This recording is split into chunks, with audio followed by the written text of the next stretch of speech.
मालेगांव एक शांत गांव, लेकिन इस गांव में एक ऐसी घटना घटी जिसने पूरे महाराष्ट्र को हिलाकर रख दिया। गांव में के लोग चिल्ला रहे थे, रो रहे थे, आरोपी को सामने लाओ, हम उसको फांसी देंगे। छोटी लड़की को न्याय मिलना चाहिए। 3 साल की एक मासूम बच्ची जो सुबह तक खेलती कूदती हंसती रहती थी, लेकिन दोपहर तक उसका शरीर निर्जीव हालत में मिला। घटना कैसे? मालेगांव तालुके के डोंगराळे गांव में इस चिमरुडी के पिता का कुछ दिन पहले गांव के एक 24 साल के लड़के जिसका नाम विजय खेरनार से झगड़ा हुआ था। झगड़ा इतना बढ़ गया था कि बात हाथापाई तक पहुंच गई थी।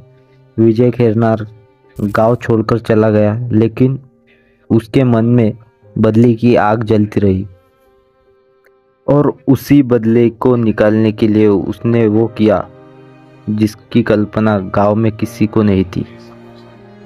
और वो उस 3 साल की बच्ची को उठाकर ले गया और उसके साथ अमानवीय अत्याचार किया और फिर दगड़ों से कुचलकर उसकी हत्या कर दी।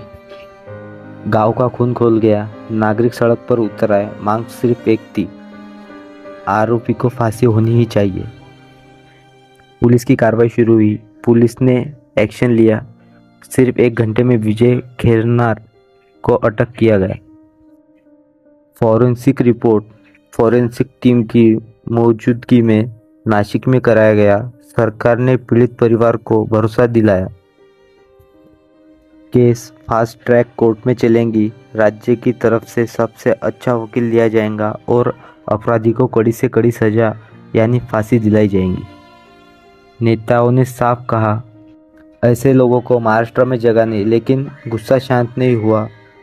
समाज का कहना था, जब तक उसको फांसी नहीं मिलेगी हम शांत नहीं रहेंगे। गांव की तकलीफ, एक माँ चिल्ला रही थी, एक माँ, एक पिता, गांव के सारे लोग बस न्याय के ही पीछे थे। न्याय मिलना ही चाहिए। गांव के हर लोग कह रहे थे, अगर आप हमको न्याय नहीं दे सकते तो हम उसको खुद जला देंगे। सरकार और पुलिस की स्थिति कुछ इस तरह थी कि कहा गया वरिष्ठ अधिकारी, एसपी, एडिशनल एसपी सब खुद मौके पर पहुंचकर सबूत इकट्ठा करने लग गए। पुलिस का बस यही कहना था, चार्जशीट जल्दी से जल्दी दाखिल की जाएंगी, केस फास्ट ट्रैक पर चलेगा और बड़ा वकील देने की मांग भी की गई है। और पूरे राज्य का सिर्फ यही कहना है कि आरोपी को फांसी होनी ही चाहिए। इस मासूम बच्ची के साथ जो हुआ वो सिर्फ एक घर का दुख नहीं, पूरे समाज का घाव है।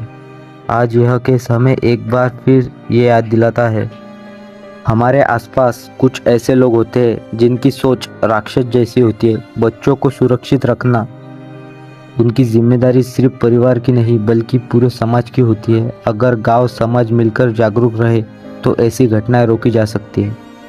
और सबसे ज़रूरी बात, जब भी कोई संदिग्ध व्यक्ति, अजीब हरकत या बच्चों के साथ खतरा दिखाई दे, चुप मत रहिए, आवाज़ उठाइए, क्योंकि एक आवाज़ एक बच्ची की ज़िंदगी बचा सकती है। इस बच्ची को न्याय ज़रूर मिलेगा, लेकिन हमारी जिम्मेदारी ये है कि अगली बच्ची का नाम किसी खबर में न आए। फेसबुक देखने वाले सभी दर्शकों से अपील है, सतर्क रहे, सुरक्षित रहिए और बच्चों के आसपास नज़र बनाए रखिए, क्योंकि अपराधी छिप सकते हैं लेकिन समाज की जागरूकता से बच नहीं सकते। Thank you. Stay safe and stay happy.